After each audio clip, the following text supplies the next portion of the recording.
I am going to have this conversation while in my bath.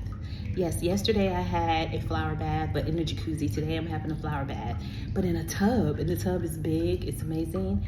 But, I was inspired to have this conversation because I have been getting a lot of inquiries about why am I embodying healing if I've already eradicated myself of 6 different autoimmune disorders. The answer to that question is because even though you've healed your body, you've eradicated your body of the diseases and disorders, you still have a lot of rebuilding to do of your body functions and systems. A lot of your systems have been disrupted. Hormones has been disrupted. Endocrine systems have been disrupted. Cortisol levels have been disrupted. Adrenal glands have been disrupted. How your body processes nutrients and get them to muscles, tissue, brain, liver, kidneys, pineal gland, which is your pituitary gland. All of these systems have been disrupted. Microbiome have to be reset. A lot of things have to be reset. Now, I was able to reset a lot of that in the healing process. However, being in a constant state of stress in these big cities, because I live in Los Angeles. I moved to Los Angeles from Hawaii. Hawaii was just totally different. I was at peace. I had clean well water to drink from. The air was not sprayed with chemtrails all the time. I was able to eat fresh fruit right off the tree in my yard, in my orchard, in my yard. If I didn't have it in my yard, I was able to go to the market and get it from the local farmers, so people that was growing fresh fruit in their yard. No chemical spray, none whatsoever. I spent a lot of time out in sun. In Los Angeles, you gotta pay to go to the beach. Come on now. You're gonna have to pay to park. Then it's stressful getting there. Then you're gonna have to walk from your car to over here, and people driving cars, and it's still lots of pollution. The water isn't even clean. In Hawaii, the water is crystal clear. Nature is happy. You're happy. You're laying out in the sun, in the grass. You're getting the sun. Now, I'm not saying I don't like LA. I do. LA is quite freaking cool and has lots of amazing treasures and nature. But the problem is they still spraying the chemtrails. The problem is it's still lots of pesticides, herbicides, insecticides, mold spores, and all of these things. Stress levels because of the traffic and how people drive, and just the collective consciousness there is more on a go, go, go, rush, rush, rush, about me, move out the way. And I came from aloha. I came from peace. I came from love. I came from a lot of people respecting one another, having reverence for one another. And yes, you have people, everywhere you go, you can have those people, those haters, those people that's just not kind. You're going to always have that everywhere you go. However, I did not attract that, for the most part of my 7 years I lived there. I did a lot of amazing things there, but most importantly of all, I was in complete peace and paradise. And then I moved from there because I was going through something, and I moved from there and moved in LA, and I moved in with my partner at the time. However, that was stressful because we was in a relationship for 4 years at the time, and it was long distance. So we were able to still be in our own space. So when I moved in with him, it was stressful for both of us because we both was used to being in our own space. He had been living in his apartment in the city, for the years he was there. And I had been living in my home in Hawaii on the land, and it was gorgeous. It was just all the things that we would just kind of go back and forth and visit one another. However, when the situation occurred and I had to move, and moved in with him, it was just stressful integrating because now you got to share space, you got to get used to one another's habits and, likes, dislikes, and, mind you, now I'm coming in his space, so I'm kind of walking on eggshells, not knowing what I could do, what I can't do, how to find my space in his place, because his daughter had a room, that hadn't been cleared out at the time. He had his room and I was in his room, and how he liked things is how he liked things. However, the way I like things is what I needed, I had to go without that for just, for a period of time until we figured things out. That was stressful. and just integrating the relationship itself. It was just very stressful. And between the toxins on the food, the chemtrails in the air, the stress on my body of integrating in that relationship, the move, because I had to move. So it was just like, finances, reorganizing, just retethering my life. That was stressful. My children, my son was left behind in Hawaii. He was grown, but he was young and just now getting out on his own. So I was a bit concerned about him, but not really, because I knew he had that. But my daughter, she was gone. That was my little bestie. She moved in with her dad. And so then that also made me an empty nester. So I'm dealing with being an empty nester. I'm dealing with the move itself. I'm dealing with financial woes. I'm dealing with inundation of cortisols. An inundation of stress, which was taking my cortisol levels way too high. My adrenals was just all out of whack. My hormones was all out of whack. They wasn't balanced. Because I also was on a birth control that was putting progesterone in my body on a continuous basis. What else? I was dealing with culture shock. That was stressful. I was dealing with being in a noisy part of the city because I am right by the SoFi Stadium and all of the happenings, where there's 3 stadiums, games all the time, concerts all the time, traffic all the time. So that's more pollution, more people, more stress on my body. I was dealing with noise pollution, air pollution, light pollution. I was overly stimulated. And my body just at one point just couldn't take it anymore. And then that's when I started having the first real strong signs of autoimmune. I was tired and fatigued like all the time. My body wasn't processing food properly. My microbiome was all the way off. Everything upset my stomach. And on top of that, at that time, I was still drinking wine and champagne. I've never really been I won't say never, but once I stopped drinking liquor, I never really been a really heavy liquor drinker. I was more like a wine, champagne type of girl. However, I still was drinking, and that's how I was coping. I was also drinking what you call healthy energy drinks because I was so fatigued and so tired. And I was still working out, and I just needed to get up and, be in my life. I couldn't just lay around. I had things to do. I'm new at a city. I got to organize my life. I'm, reacclimating with my maid. I'm doing all these things. So finally, my body just gave out on me. She was just like, no, ma'am, I cannot with you. I cannot. So after she started to give out and I started getting those signs, I still traveled and went to my mate's, cousin's birthday party in Arizona. The whole time I had this bad cough. That was another thing that happened to me. I had this chronic cough that I couldn't shake, and I was not able to breathe properly. So we went to that trip, it was like I was coughing, but I was still hanging. So I had moments I was feeling good, moments I was fatigued, moments I was just coughing, but nobody knew because I was hiding it.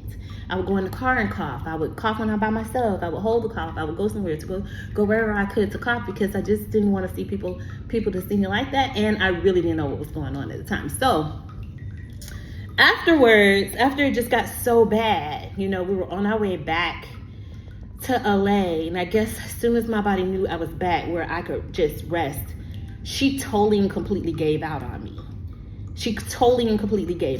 And I was just totally and completely bedridden. Totally and completely, could not get up off that bed. That was the journey. Now, I'm not going to go into the whole journey, but I wanted to paint a picture so you all can understand. I lost the mobility in my entire body. I had rheumatoid arthritis in every joint. So it was not just the typical inflammation or swelling. I had rheumatoid arthritis. I could not bend my fingers, move them. I couldn't turn a cap. I couldn't hold a pen. I couldn't hold a phone. Everything was super painful. And I couldn't chew. None of those things. Couldn't chew, couldn't talk, couldn't walk. The whole gamut. However, after eradication, there's still a rebuild. And after eradication, I went through polysystematitis, which is a muscle eating degenerative disorder where my body starts to eat itself. Because I was in fasting mode for so long, I basically fasted for 8 months straight on juices and, basically just juice. I just juiced all the time. I barely ate regular food or even eat the fruit or eat, any type of foods other than just, greens and juices and my smoothies, because my body systems just couldn't process it. So I was on juices for like 8 months. So since I was on juices for 8 months and I lost like 50, almost 60 pounds of muscle, it's like 50 something pounds of muscle. My whole entire muscle system now just went out of whack. It didn't know what to do. So it just started eating itself, because I guess it was time for me to stop fasting and it was time for me to start eating. However, I was in eradication mode and I didn't care. I was like, okay, we'll fix all this later. Right now, it's about me eradicating all of these diseases and disorders out of my body. And I had 6 of them to eradicate. So I had a long way to go. And on top of that, I lost the ability to breathe, to walk, because I was only using about 35% of my lungs. So it's almost like I was almost dying because I couldn't breathe. And my body still kept me alive. So after eradication, now you gotta rebuild. There's rebuild time. I hope you all appreciating this. So I'm having this conversation while I'm in my sacred bath. However, I was inspired to do it this way, so I'm just doing it this way because I move my spirit. However, to finish the conversation about why am I healing in Bali when I've already eradicated, because I started to feel not so good again. Also, mold was found in my blood, and we did a mold test in the apartment that we live in now, and mold spores are in that apartment. There's mold in there. So I'm still constantly not feeling at my best. And how I know that? Because since I've been to Bali, I've been feeling amazing. So I know for a fact I've been going through something, and I've still been under stress. It's still been stress I've been dealing with, various different things, rebuilding a business, rebuilding my life, because you got to remember now, I lost everything. I mean, all the way down to absolutely nothing. So if you lose everything, that's stressful. I mean, I had to maintain my peace and say there's nothing I can do about that right now. I can't pay that bill right now. I'm healing right now. I mean, I'm not going to put that extra pressure on my mate right now. He's paying the bills. He's doing these things, so I'm not getting ready to add an extra bill, stress. I kept all of my bills and my stress to myself. I never really talked to him about it. I would breeze over it, like, yeah, I got bills. But, I had big bills. I mean, I am an executive business for a prominent nonprofit humanitarian organization, so I had credit cards, I had bills, I had all kinds of stuff going on to build that company. And I just ate it. I ate it in peace. I ate it in peace. I didn't stress him out. I said, hey, can you pay this bill, that bill, this bill, that bill? I just allowed him to pay the typical normal things while I was, in healing mode. I didn't even ask him for money. He decided to give me, a little allowance, every week. And that only covered one bill. I still never complained about it. I never said, well, I need, $1,000 or $500. He gave me 100. I took that 100 and I multiplied it. I never complained. I never added no more extra stress to the situation. However, during that time, that was stress. So I had those stresses on me. I had the mold spores in the house. Those things were constantly being inundated inside of my body while my body is trying to heal. So finally, we come to the point where it was so much stress and so much trauma. I had already healed myself, and I felt my body just struggling. She felt like she was trying to revert backwards, and I was like, not gonna have it. I cut everything to the quick. Everything and everybody.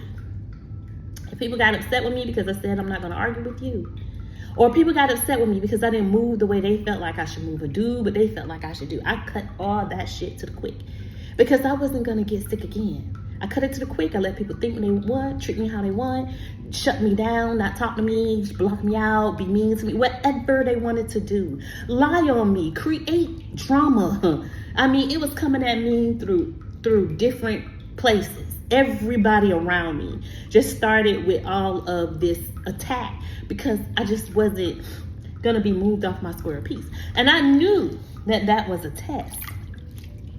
I knew that. And I was not gonna fail those tests by giving in and begging people. I mean, I said my piece is family. So if it's family, I'm gonna say my piece. If it's my mate, I'm gonna say my piece. I'm gonna say, hey, this is what it is. I can't do that because I'm not well.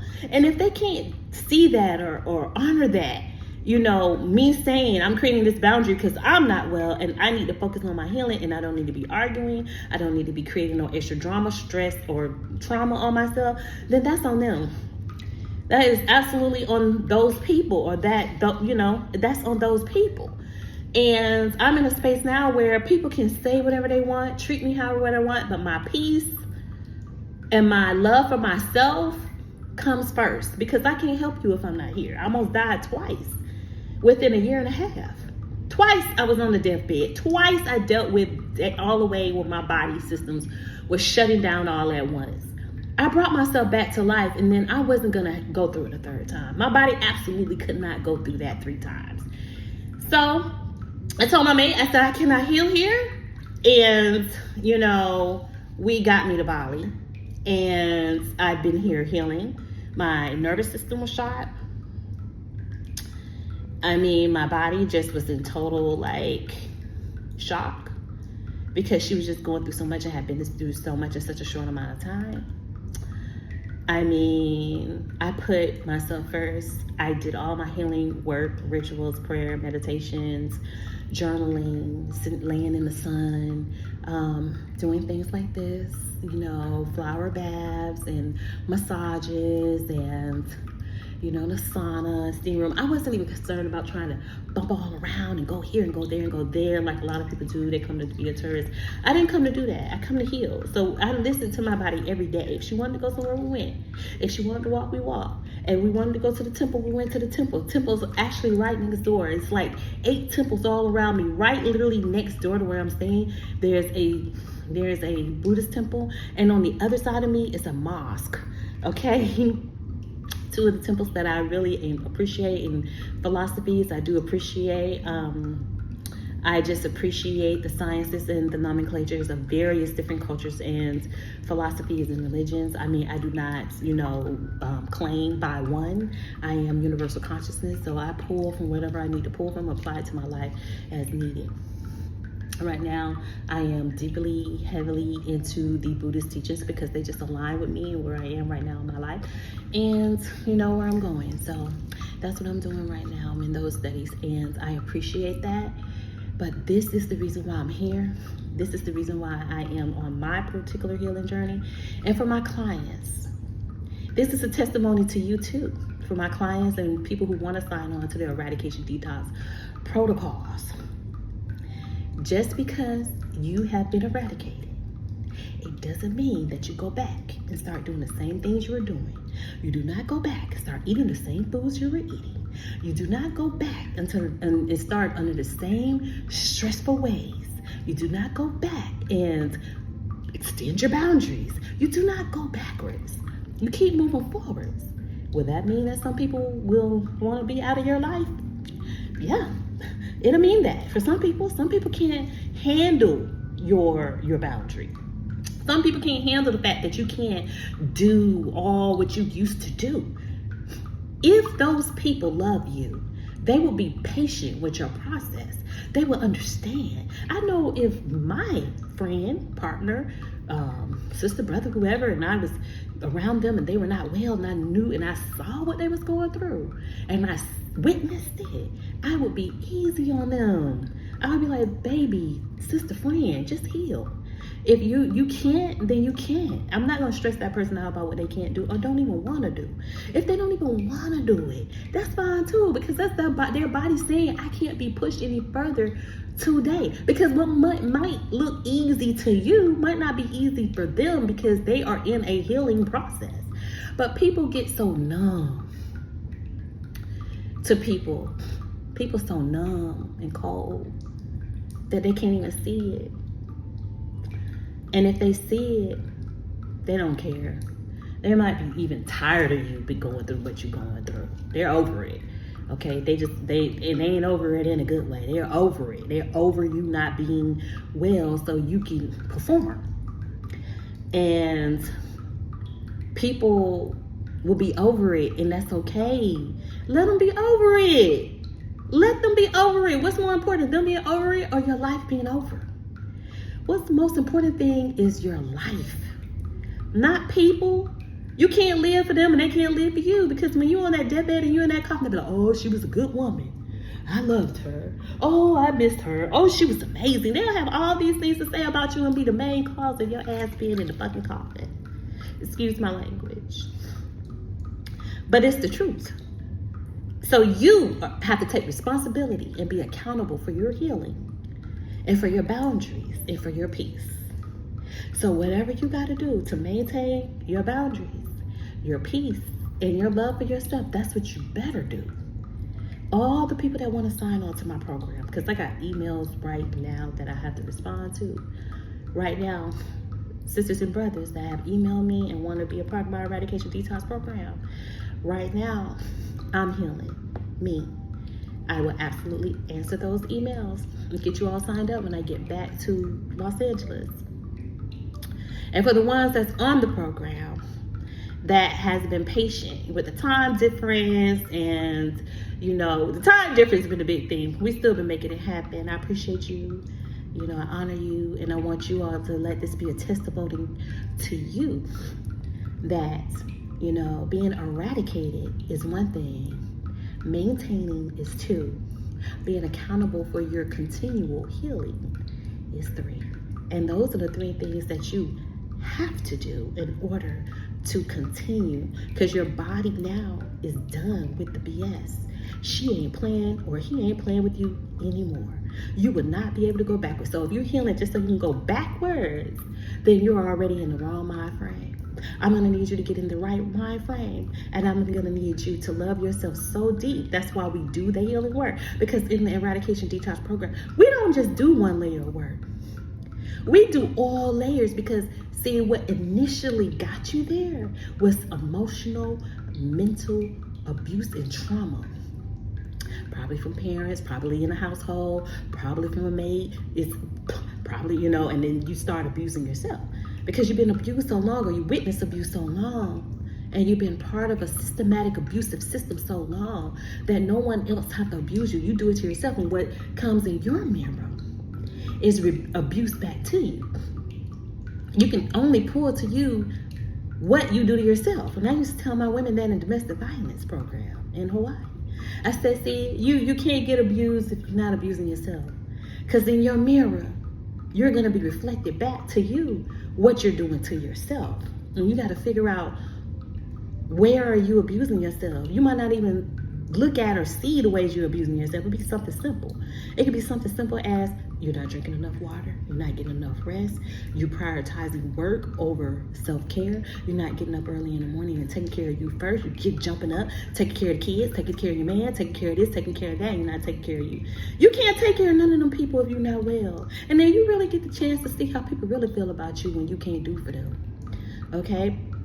People are transactional in this world today. It's all about what you can do, especially if they're providing for you in any kind of way. And you're gonna have to shake that off. You're gonna have to shake it off from your friends calling, cussing on, dump all of their issues and stuff on you. You can't do that. You can't take on other people's problems and issues. You really have to take care of you. You have to put that boundary up, say, I can't take all that on, because that toxic poison right there goes into your psyche, goes into your body, and it creates stress. You could think you're handling it, but your body is stressing out from just listening to the trauma that other people are going through. You could say, look, I love you, but you might need to sign up and get yourself a therapist. Because right now I am in my own therapy, and right now I'm in my own healing journey, and I need to focus. If you can't speak up for yourself like that, that's a lack of love for self. Not having those boundaries up and just letting people dump on you. I used to be that person. I had a friend that every time they called me, they dumped. As soon as I open my mouth to even say one thing I'm going through, they shut me down with what they're going through. Because the only thing they wanted to do was dump. They didn't want it to be a mutual friendship where we both get to vent and then help each other and then move on. And then on top of that, that person not only dumped on me, they never learned their lesson. It was a roller coaster. They dump it on me and then go back and do the same thing. And the same thing again and again and again and again. That went on for years. And I allowed it for years. I let so many people dump on me for years. And that's my ego. And I can be honest. You know, I've been in my own ego of feeling like if I do this, then I'm the good person. I'm the good guy. I'm the nice person. I'm the righteous person. All of that was ego. Because that doesn't make you the good guy or the righteous person. That actually make you not the good guy to yourself. And if you're not loving yourself, then how are you really truly loving other people? Then that means that whatever I was doing was transactional too. For praise, for approval, running up behind people. Oh, am I being good enough now? They could be mad at me for no reason. They're not even dealing with their own shit. And I'm running behind you. Oh, are you okay? Oh, please love me. Oh, you're misunderstanding me. Now I don't give a flying flip if people misunderstand me. That's your business. Because just because you misunderstand doesn't make it true. What it make it is a projection of your mentality, how you think, how you are within inside yourself. Okay? That's your work. And nobody be rolling their bag of work over to me for me to work. I'm not working on people's work. Except for the people that come to me and genuinely want my assistance in eradicating diseases and disorders. And even then, I don't play around. If people not doing their working program, yes, I have it in my clause that I can fire you as a client. And your payment is non-refundable because you will not be wasting my time. You're either gonna do the work or you're not. And if you decide you're gonna get in the program and play with me and play with my time and my energy and my education and all the things I work hard to get to be able to, you know, assist people on their journey. I only like to work with real people that's for real. You know, I have people come to me, can you help me, and they want me to do all the work for free. Like, no, you're not ready. Because part of this program is also believing in yourself to know that you can also manifest what it costs. I am the least expensive person out here with a plethora of information and education. Education that I got at Stanford University School of Medicine, became a nutritional scientist. I am also a functional medicine practitioner, a master herbalist. I also am a biochemistry practitioner, neuroscience practitioner. Okay, there's so much. I'm an author, 3 books, 2 books and a workbook. Raise Your Vibration Now, a guide to aging less, detoxing, and manifesting greatness. Then I also wrote a guide, eradicating autoimmune disorders, eradicating lupus and all autoimmune disorders. And then I did a 21-day to wield the power of your womb workbook, along with the kit. I have put in the work. I study, I have to pay. I also develop a whole formula system, the eradication detox tea, the eradication detox herbs, and here comes a whole line of vitamins that's on their way as well. So I put in the work. None of this was free for me.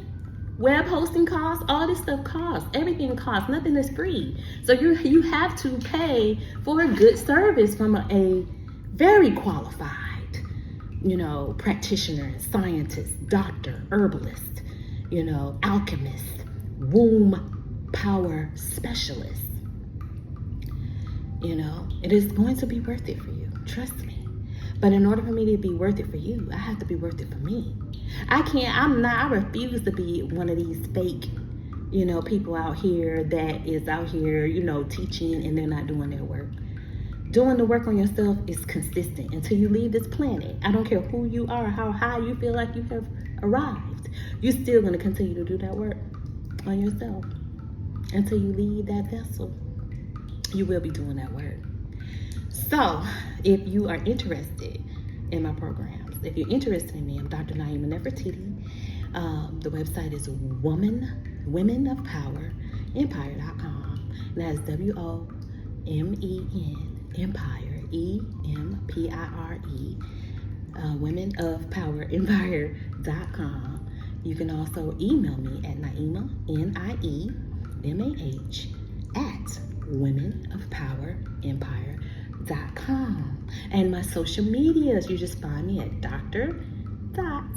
Naima, Niemah, Nefertiti. All of this is going to be in the description box below.